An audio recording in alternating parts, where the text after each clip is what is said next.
ഒരിടവേളയ്ക്ക് ശേഷം പാരീസിലെ മൃഗശാല വീണ്ടും തുറന്നിരിക്കുകയാണ്. ഇവിടെ എത്തുന്നവർക്ക് പുതു അനുഭവം തന്നെ മൃഗശാല സമ്മാനിക്കുന്നു. ലോക പര്യടനം നടത്തുന്നതിന് തുല്യമാണത്രേ മൃഗശാലയിൽ ഒരു പ്രാവശ്യം സന്ദർശനം നടത്തിയാൽ.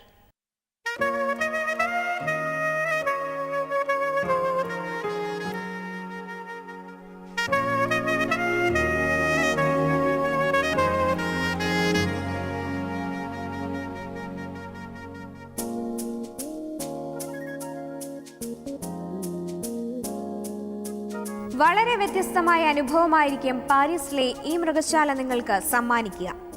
3 വർഷത്തെ ഇടവേളയ്ക്ക് ശേഷമാണ് മൃഗശാല സന്ദർശകർക്കായി വീണ്ടും തുറന്നുകൊടുത്തിരിക്കുന്നത്.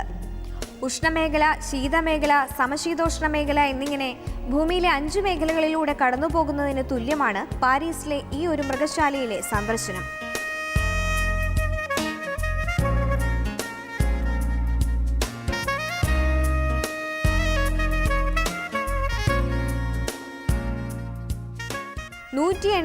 അധികം വ്യത്യസ്ത വംശങ്ങളിലായി 1000-ലധികം മൃഗങ്ങളാണ് ഇവിടുള്ളത്.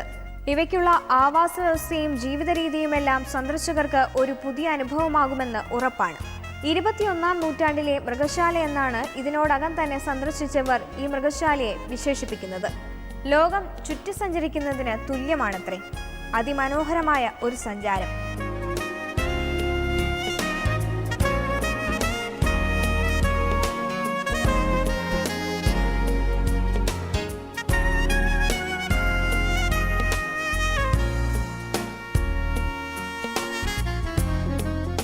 സ്വാഭാവിക ആവാസ വ്യവസ്ഥയിൽ എങ്ങനെ ജീവിക്കുന്നുവോ അങ്ങനെ തന്നെയാണ് ഇവിടെ എല്ലാ മൃഗങ്ങളും. പാരീസിലെ മൃഗശാലയാണ് ഇതെന്ന കാര്യം മറന്നുപോയെങ്കിൽ അതിൽ അല്പം പോലും ആശങ്ക വേണ്ട. അത്രയ്ക്ക് മനോഹരമാണ് ഇവിടുത്തെ ഓരോ കാഴ്ചകളും.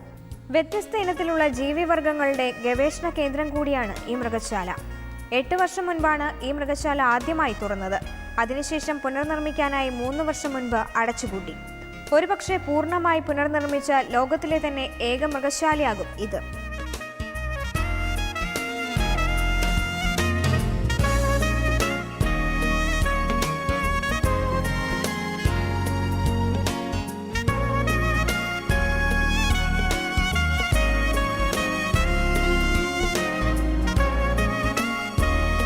വെള്ള കാണ്ടാമൃഗങ്ങളും പ്യൂമസ, ലിൻക്സസ് എന്നീ വിഭാഗങ്ങളിൽപ്പെട്ട കാട്ടുപൂച്ചകളുമെല്ലാം ഈ മൃഗശാലയിലുണ്ട്. അകത്തുള്ള ഗ്രീൻ ഹൗസിൽ അപൂർവ ഇനത്തിലുള്ള പക്ഷികൾ നിങ്ങൾക്ക് മുകളിലൂടെ പറക്കും. ദക്ഷിണാമേരിക്കൻ കാടുകളിൽ മാത്രം കാണുന്ന കുരങ്ങുകളെ കാണാനും ഇവിടെ അവസരമുണ്ട്.